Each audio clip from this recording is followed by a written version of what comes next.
성숙함에 있어서 가장 핵심적인 원리가 사랑이니까, 사랑이 어떻게 움직여지고 사랑이 어떻게 우리의 삶의 길을 인도하는가, 이 아침에 생각을 해 보려고 합니다. 우리의 세상이 점점 마지막 때가 가까이 오고 있다. 우리의 세상이 하나님의 심판이 점점 임하고 있다라고 하는 증거로, 우리 성경이 말하고 있는 증거는 디모데후서 3장 1절로 4절 말씀이거든요. 너는 이것을 알라. 말세에 고통하는 때가 이르러 사람들이 자기를 사랑하며 돈을 사랑하며 자랑하며 교만하며 비방하며 부모를 거역하며 감사하지 아니하며 거룩하지 아니하며 무정하며 원통함을 풀지 아니하며 모함하며 절제하지 못하며 사나우며 선한 것을 좋아하지 아니하며 배신하며 조급하며 자만하며 쾌락을 사랑하기를 하나님 사랑하는 것보다 더하며. 지금 우리가 쭉 함께 읽은 이 말씀이 우리의 삶에 점점 더 많이 나타나질수록 말세의 징조가 더 많이 임하고 있다. 성경은 그렇게 우리에게 말하고 있는 거죠. 자, 그러니까 말세가 가까워지면 질수록 사람들은 교만해지고 원통함을 풀지 아니하고 모함하고 사납고 자기를 파괴하는 그 대상에 대하여 더 많이 중독적으로 집착하는 경향을 보이죠. 그래서 돈을 사랑하고 쾌락을 사랑하고 더 강력한 마약이 우리에게 나타나서 한 번만 그 마약을 우리가 취하게 되어지면 마약에 중독되어지는 이런 무서운 현상이 나타나고 있는 현실 속에서 우리가 살고 있어요. 자, 이렇게 이제 정말 인생이 살고 있으니까, 점점 더 그렇게 강력하게 타락되어지고 있으니까 자기 욕망대로 살고 배신하는 것을 당연하게 여기고, 이런 이제 인생의 삶이 만들어지는 이런 세상을 우리 성경은 점점 더 마지막 때가 가까이 왔다는 것을 기억하라고 이야기하고 있단 말이죠. 자, 이런 삶의 흐름에 대해서 많은 사람들은 이게 내가 원하는 인생이다, 그렇게 생각하면서 자신의 삶을 내던지고 있습니다. 자, 이렇게 삶이 파괴되어지는 현상 속에서 고통은 점점 더 심해지고, 그리고 악은 점점 더 깊어지면서 더 많은 사람을 파괴적으로 이끌어가고 있는 것이 세상의 흐름이고 사탄의 이제 마지막 발악입니다. 자, 이런 삶과 아주 대조적으로, 자, 우리가 예수를 믿음으로 행복하고 건강하고 인격적인 사랑의 길을 걸어갈 수도 있는데, 참 이것은 얼마나 큰 축복이며 얼마나 큰 은혜입니까? 마지막 때가 점점 더 가까이 와서 세상은 처절하게 파괴와 죽음의 길로 가고 있지만, 그와 대비되어서 또 하나님이 주시는 사랑과 은혜와 성숙의 길이 또 있거든요. 우리가 그 길로 쭉 걷게 되어지는 것은 얼마나 큰 축복입니까? 하나님의 사랑 안에서 내가 계속 거하고 말씀 안에 내가 계속 거하면서 참으로 주님께서 제시하신 사랑의 원리가 내 인생의 원리가 될 수 있도록 하나님 나를 축복해 주옵소서. 이 소망을 품고 사는 여러분 되시기를 간절히 축복합니다. 자, 오늘 우리 성경은 말이죠, 하나님의 사랑의 원리를 네 가지로 딱 압축하고 있어요. 자, 모든 것을 참고, 모든 것을 믿고, 모든 것을 바라고, 모든 것을 견딘다. 네 가지인데요, 하나님의 사랑은 모든 것을 참습니다. 13장 7절에 그죠? 모든 것을 참으며, 여기 참는다 라고 하는 이 단어가 헬라어로는 그 의미가 덮는다, 이런 의미를 가지고 있는 거예요. 특별히 헬라어에서는 이 말이 지붕으로 쓰여지고 있어요. 자, 그러니까 지붕의 역할이 무엇입니까? 덮어주는 거잖아요. 사랑은 모든 것을 다 덮어주는 거죠. 상대방의 약점도 감싸주고 그의 모든 문제도 덮어주며 보호해주는 그런 역할을 사랑이 하고 있는데, 베드로 사도는 베드로전서 4장 8절에 이렇게 말씀하고 있습니다. 무엇보다도 뜨겁게 서로 사랑할지니 사랑은 허다한 죄를 덮느니라. 참 여러분, 사랑은 허다한 죄를 덮는다. 자, 이런 사랑을 뜨겁게 하라. 사랑이 말이죠, 우리 안에 있게 되어지면 상대방이 좋지 못한 점은 덮어주고 좋은 점만 자꾸 보려고 노력을 하게 되죠.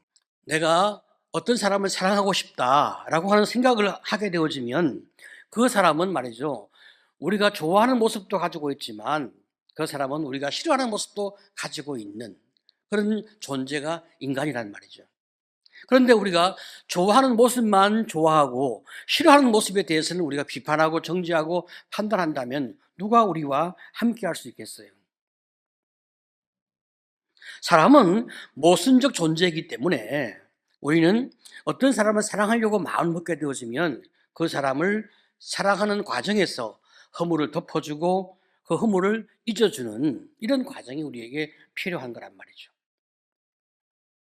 잠언 10장 12절은 미움은 다툼을 일으켜도 사랑은 모든 허물을 가리느니라. 그렇죠. 우리가 누군가를 사랑하려고 하면 허물을 덮어주고 허물을 없애주는 이런 노력을 해야만 우리의 관계가 점점 더 좋아진단 말이에요. 허물이 없는 사람이 어디 있습니까? 실수가 없는 사람이 어디 있습니까? 누구나 사람은 다 실수가 있고 허물이 다 있습니다.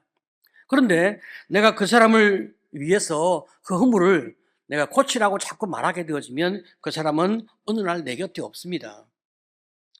내가 그 사람을 사랑하기 때문에 그 사람의 약한 점을 꼭 고쳐주고 싶은 마음이 우리 안에 있어서 그걸 고치라고 자꾸 말하게 되는 거예요. 그런데 접근 방법이 틀렸단 말이죠. 사람은 그렇게 해서 고치는 게 아니거든요. 100명 중에 99명한테 우리가 이렇게 고치라고 자꾸 접근하게 되어지면 그 사람들은 다 우리를 떠나게 되거나 관계가 나빠지거든요.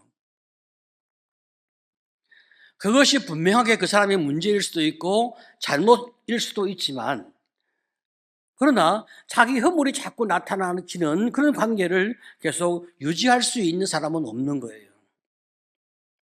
그러니까 내가 그 사람과 사랑을 나누기 위해서는 약점과 허물을 덮어주는 거, 이것이 사랑이니까 우리가 이렇게 접근할 수밖에 없는 거예요.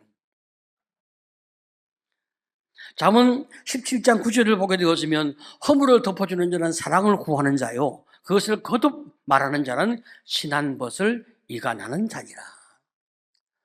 우리는 그 사람을 위해서 고치라고 자꾸 말을 해주고 싶죠. 너를 위해서 내가 말하는 거야 라고 말을 해주고 싶은 거예요. 왜? 정말 그 사람이 그걸 고치면 인기가 좋아지니까 고치라고 말해주고 싶은 거죠. 그런데 인간이 느끼고 있는 인간의 본성을 생각해 보게 되어지면 그걸 계속 말하게 되어지면 그와 내가 이간되어지는 멀어지는 그런 결과를 초래할 수밖에 없다는 거예요. 사람은 누구나 이런 약한 모습을 가지고 있기 때문에 우리가 이제 그 사람의 허물을 이야기하는 것이 그에게 도움이 되지 않는다는 거예요. 그것은 주님께 맡기고 나는 그를 사랑하고 그와 함께하는 노력을 계속 해 나가는 것이 매우 중요한 거죠. 사람을 얻고 싶고 내가 사람과 함께 있고 싶어 한다면 그 사람의 약점과 허물은 내가 말하지 말라는 거죠. 물론 우리가 약점과 허물을 말하는 법칙이 있습니다. 우리 서로 배우는 관계에서 혹은 배우는 장에서 내가 내 약점을 내가 스스로 이야기하면서 이런 문제를 고치고 싶은데 도와달라 그렇게 말하게 되어지면 우리가 그 사람의 요청에 대하여 우리가 도움을 줄 수는 있어요. 그렇지만 그때도 객관적인 자세로 그리고 그 사람이 그 문제 때문에 그 사람이 미움을 당할 만하다, 정죄를 당할 만하다 이런 접근을 가지고 하는 것이 아니라 네가 너무 훌륭하고 존경스럽다. 사람은 누구나 약점이 있는데 네가 그런 약점까지도 극복하려고 하니까 네가 너무 대단하다. 이런 긍정적인 마음을 가지고 접근하는 것이 그 사람을 얻을 수 있는 방법이 되어진단 말이죠. 그런데 참 이게 얼마나 어려운 일인가. 그 사람이 스스로 돌이킬 수 있도록 우리가 참아주고 인내하고 기다려주고 함께하는 거. 이것을 우리 성경이 사랑이라고 이야기하고 있습니다. 자, 우리가 이렇게 참 어떤 사람을 향하여 오래 참아주고 기다려주는 이런 마음이 우리 안에 있을 때 우리가 하나님 앞에서 은혜를 입게 되어지는 거죠. 우리가 어떻게 거룩하신 주님 앞에 계속 서 있을 수 있고 거룩하신 주님 앞에 우리가 어떻게 이렇게 떳떳하게 나갈 수 있는가. 그것은 주님이 우리의 모든 허물을 영원히 덮어주었기 때문에 우리가 주님 앞에 당당히 나갈 수 있다는 말이죠. 우리가 예수의 믿음으로 구원을 받는 은혜가 있었기 때문에 우리의 허물이 아무리 많고 아무리 중하다 할지라도 예수께서 우리의 모든 허물을 영원히 용서하셨다는 그 속죄 원리가 우리 안에 있어서 우리가 그걸 믿음으로 우리가 당당히 주 앞에 나갈 수 있는 은혜를 입었기 때문에 우리는 이렇게 주님 앞에 서게 되어진단 말이죠. 우리 주님께서 우리의 참 그 많은 죄를 다 덮어주시기 위해서 당신이 가지고 있는 그 거룩함을 우리에게 덧입혀 주신, 자비의 옷을 덧입혀 주신, 은혜의 옷을 덧입혀 주신 그 축복이 있으니까 우리가 주님 앞에 이런 은혜를 입고 있는 거예요. 자, 그렇다면 우리가 그 사람과 그 은혜를 입은 사람으로서 우리 형제에게 허물을 덮어주기 위해 노력하는 이런 노력이 있을 때에 상대방이 우리에게 사랑을 느끼고 우리와 함께 할 수가 있다는 거죠. 두 번째, 우리 성경은 사랑은 모든 것을 믿는다 그렇게 말하고 있습니다. 13장 7절에 모든 것을 믿으며. 여러분, 인간이 말이죠, 얼마나 자기중심적이고 인간이 쉽게 배신하고 얼마나 잘 돌아서는지 우리는 잘 압니다. 그래서 사람은 이렇게 죄성이 있고 약한 존재니까 인간은 원래 신뢰 대상이 되지 못해요. 사랑의 대상으로 인간을 보는 거죠. 인간은 말이죠, 약하기 때문에 자기 앞날을 보지 못하니까 그가 앞으로 내가 너와 이렇게 살겠다, 나한테 이렇게 해주겠다 어떤 약속을 해도 우리가 그 약속은 참 믿기가 어려운 거예요. 왜? 사람은 자기 앞을 모르니까. 자, 그렇지만 우리 하나님은 믿음의 대상이 되시는 거예요. 우리 하나님은 영원하시고 전능하시고 불변하시니까 그분이 한번 말씀하신 것은 지킬 수 있는 능력이 당신 안에 있으니까 우리는 그 말씀에 의지하여 예수를 믿고 구원을 얻는 이런 주님의 사람이 되어지는 거죠. 그래서 우리의 유일무이한 믿음의 대상은 오직 하나님 한 분밖에 없단 말이에요. 성경은 인간이 이렇게 죄와 약함 때문에 인간을 믿으라고 말하지 아니하고 인간을 사랑하라고 그렇게 우리에게 명령을 하고 있습니다. 자, 그렇지만 우리가 사람을 사랑하게 되면 사람을 믿어주는 그런 노력을 또 하게 되는 거죠. 왜냐하면 사랑 안에 인간을 믿어주는 과정이 필요하거든요.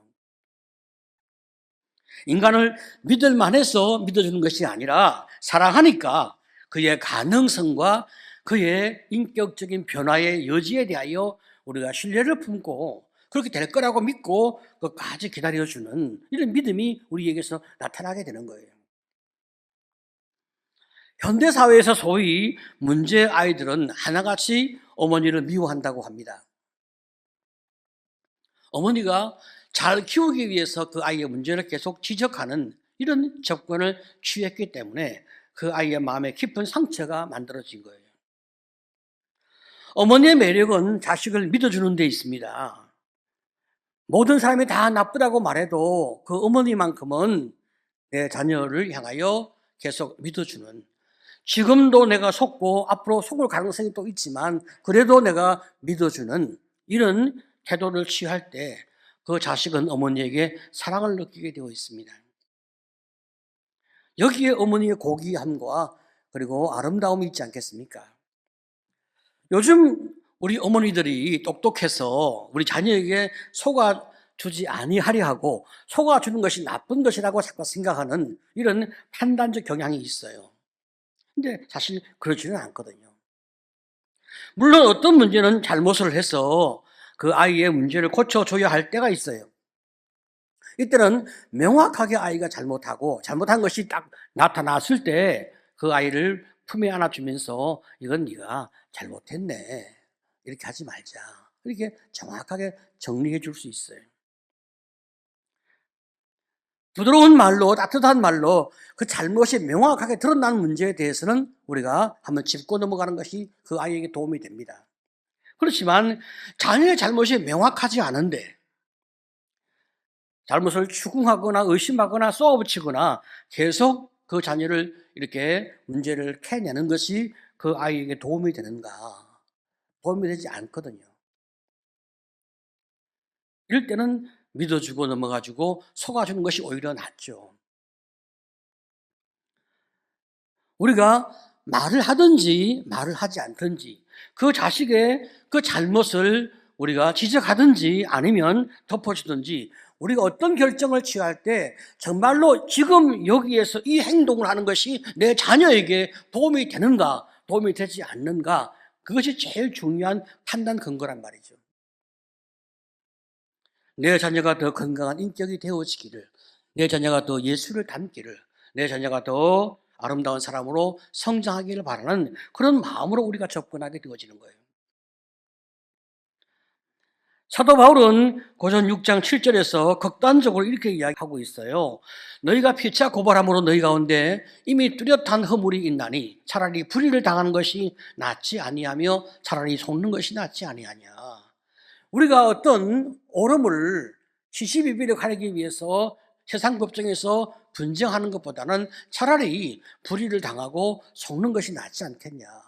그것이 믿음의 길이고 성도의 길이 아니겠냐. 그렇게 우리에게 권면하고 있는데 우리가 이런 태도를 취하려고 하면 정말 우리 안에 마음을 다 비우는 그런 노력이 있지 않고서는 이 말씀에 순종하기가 참 어렵습니다.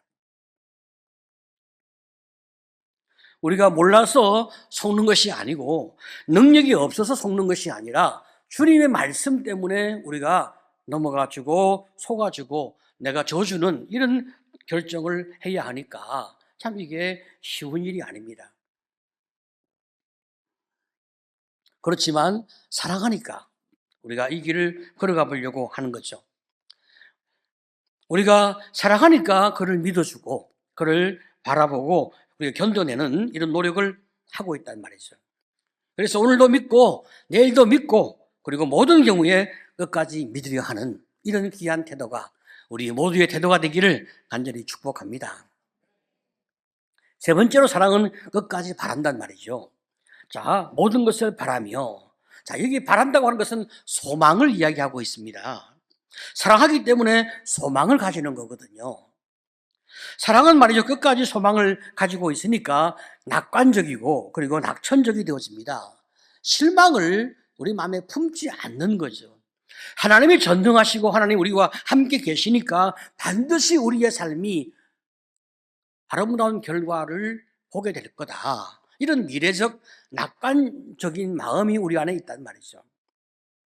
예수님이 겟세마네에서 십자가에 죽을 거라고 말씀하니까 베드로가 말이죠. 그 자리에서 뭐라고 얘기합니까? 내가 끝까지 예수님과 함께 있을 거다. 모든 사람이 다 예수님 버리고 도망갈지라도 나는 주님과 함께 있을 거다. 하고 자기의 그 진심과 진정을 말하지 않습니까?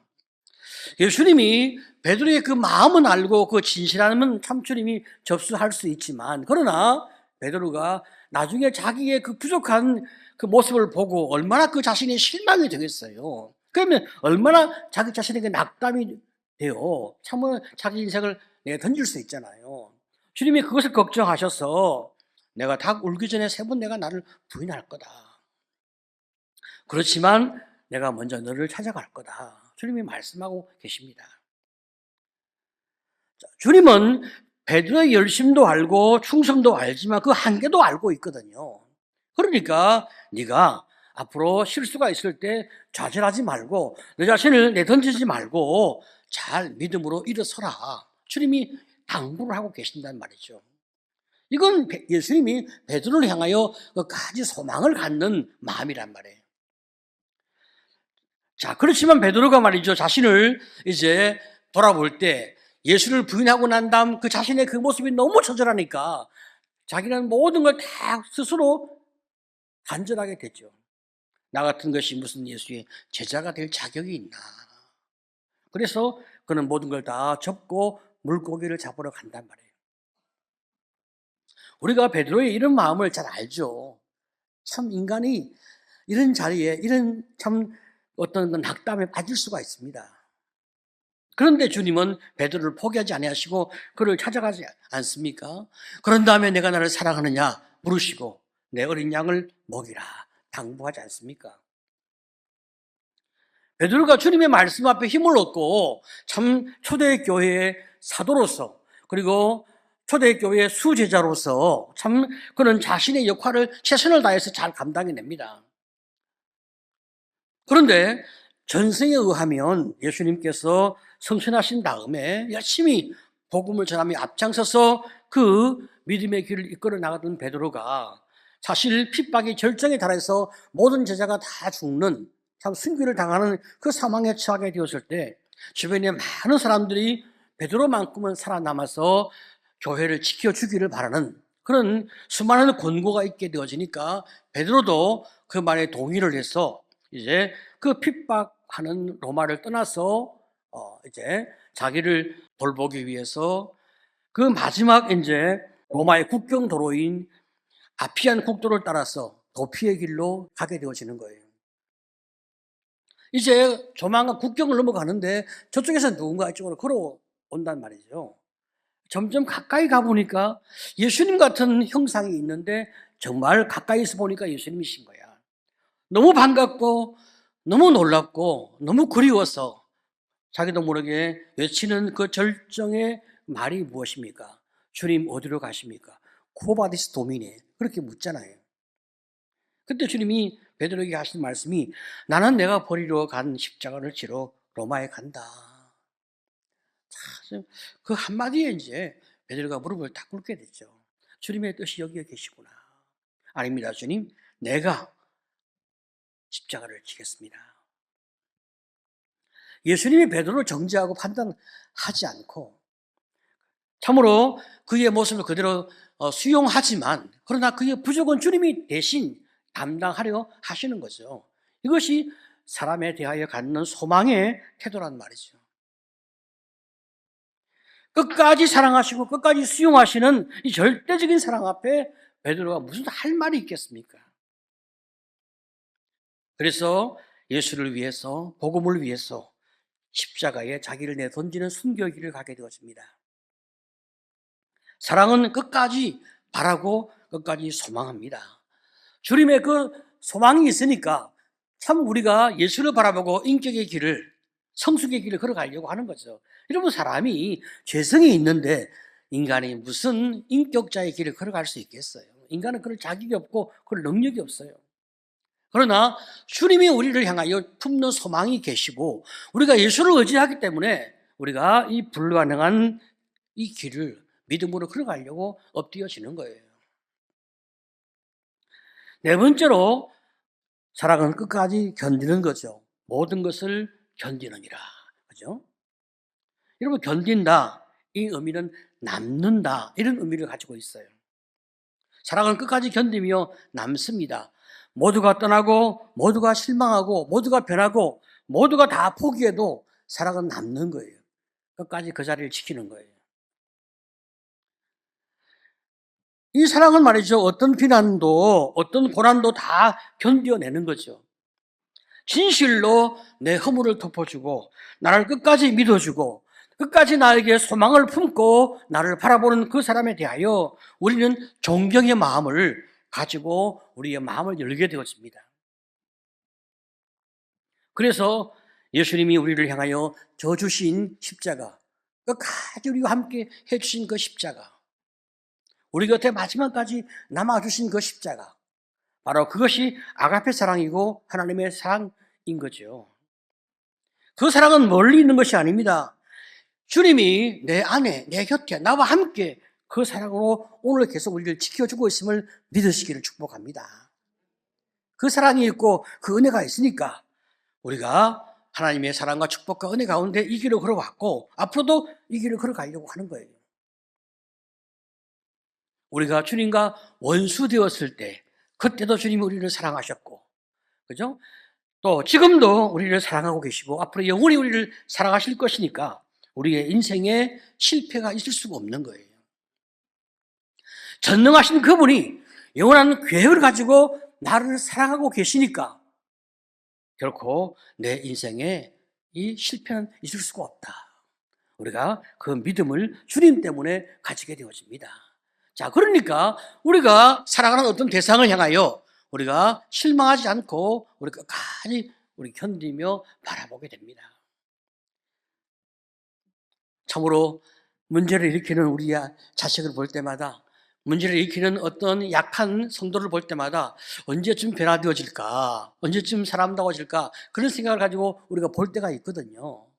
그런데 어느 순간에 그 자식이 아름답게 커지고 그 성도가 견고한 신앙을 가지는 주님의 일꾼으로 서줄 때가 있는 거예요.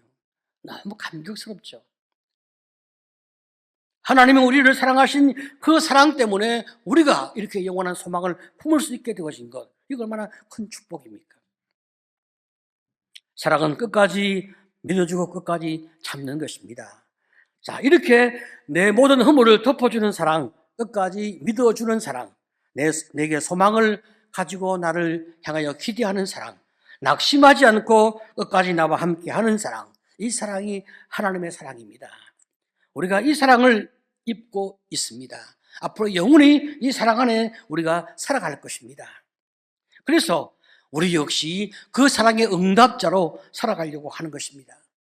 우리의 가족을 향하여 참고, 성도를 향하여 우리가 참고, 이 세상을 향하여 우리가 끝까지 참고 우리가 견뎌내는, 사랑은 모든 것을 참고 모든 것을 믿고 모든 것을 바라고 모든 것을 견딘단 말이죠. 하나님, 내가 이 길을 잘 가게 도와주시옵소서. 이 소망이 우리 모든 성도의 소망 되시기를 간절히 축복합니다.